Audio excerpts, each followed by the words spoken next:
Hello' students, কাইলৈ এইচএছৰ result মানে বহুতো চ'ৰ্চৰ পৰা ওলাই আছে যে 17 এপ্ৰিলৰ দিনা ঘোষণা হ'ব উচ্চতৰ মাধ্যমিকৰ ফলাফল। তোমালোকে ছ'চিয়েল মিডিয়া নাইবা ফেচবুকত নাইবা নিউজৰ কিছুমান নিউজ পৰ্টেলতো তোমালোকে দেখা পাই আছা। তাত কোৱা হৈ আছে যে 17 এপ্ৰিলৰ দিনা ঘোষণা হ'ব উচ্চতৰ মাধ্যমিকৰ ফলাফল।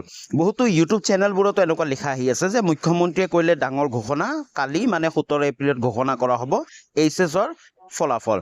কিন্তু সঁচাকৈ জানো হ'ব?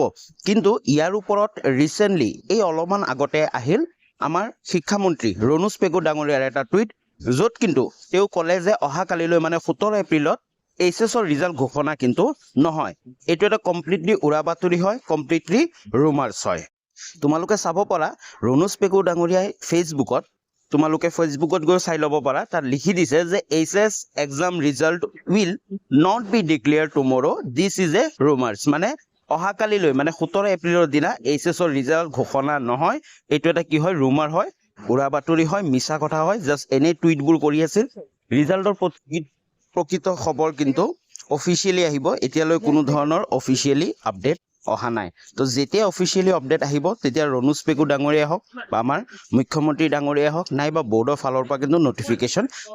আৰু প্ৰতিটো ষ্টুডেণ্টকে মই ক'ব বিচাৰোঁ যে এনেকুৱা ফেচবুকৰ পষ্টে হওক নাইবা বিভিন্ন ধৰণৰ এনেকুৱা নিউজ পৰ্টেল বা ইউটিউব চেনেলৰ যিকোনো থাম্বনেইল চাই তোমালোকে বিলিভ কৰি নল'বা যে অমুক তাৰিখে ৰিজাল্টৰ কেতিয়া দিব সেইটো কথা কমপ্লিটলি শিক্ষা বৰ্ডৰ ওপৰত মানে তোমালোকৰ শিক্ষা বৰ্ডৰ ওপৰত ডিপেণ্ড কৰে। ৰিজাল্ট অতি সোনকালে দিয়া হ'ব, কাৰণ আমি যদি উপলব্ধ এপটোতো গৈ চাওঁ তাতো ৰিজাল্ট ভেৰি চুন বুলি লিখা আহি আছে।